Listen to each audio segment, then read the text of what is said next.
Hi friends, welcome to our channel. నేను మీ MPR. మన ఛానల్ని లైక్ చేయండి, షేర్ చేయండి, కామెంట్ చేయండి అండ్ సబ్స్క్రైబ్ చేయండి.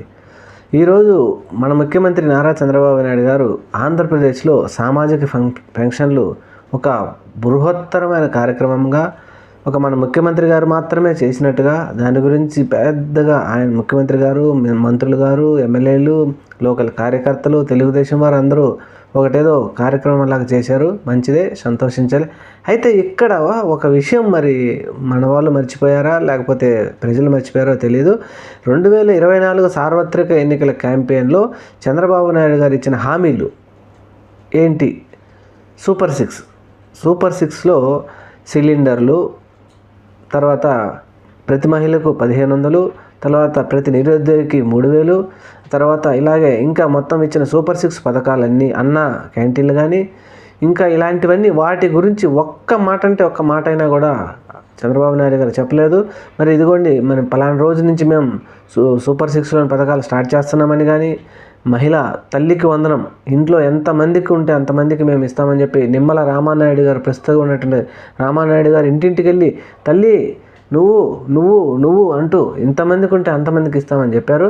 మరి ఈ గ్యారంటీలు ఇవన్నీ తల్లికి వందనం స్టార్ట్ అయినాయి. తర్వాత ప్రతి కౌలు రైతు కావచ్చు, సొంత రైతులు కావచ్చు వెయిట్ చేస్తున్నారు. రైతు భరోసా, పంటలు వేసుకోవాలి, మరి రైతు భరోసా కావచ్చు, వితంతు పెన్షన్లు కావచ్చు, చేనేత కావచ్చు, ఇలాంటి వాటి గురించి కనీసం ఒక చిన్న ఇచ్చినా ఇవ్వకపోయినా హామీ. మెగా డిఎస్ అన్నారు, ల్యాండ్ టైటింగ్ అన్నారు, ఇవన్నీ ఏదో నామమాత్రమే చేసినట్టున్నారు కానీ నిజంగా దిగుతూ ఉండే పని అయితే దాని గురించి ఒక మాట కూడా మాట్లాడలేదు. ఏదంటే మేము ఏదో 1వ తేదీ చెప్పాం కదా, పోటీగా సామాజిక పెన్షన్లు ఇచ్చాం, దానికోసం ఒక 15,000 కోట్లు 20,000 కోట్లు అప్పు తెచ్చాం, ఇచ్చేసి మేము విజయవంతంగా పూర్తి చేసామని చెప్తున్నారు. కానీ దీని గురించి ఇవి ఉన్నాయి, ఇవి ఇవ్వాలి అని చెప్పేసి ఒక మెయిన్ స్ట్రీమ్ మీడియా కానీ, మామూలు మీడియా కానీ, ప్రతిపక్ష మీడియా కానీ ఎవ్వరూ అడగటం లేదు. ప్రజలు కూడా దాని గురించి మర్చిపోయారు.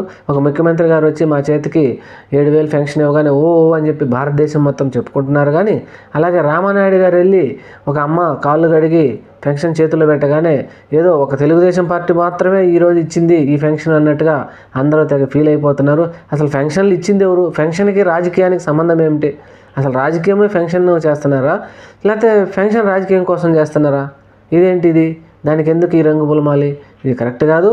వారి భవిష్యత్తు గురించి కూడా ఒకసారి ఆలోచించాలని కోరుకుందాం. Thank you.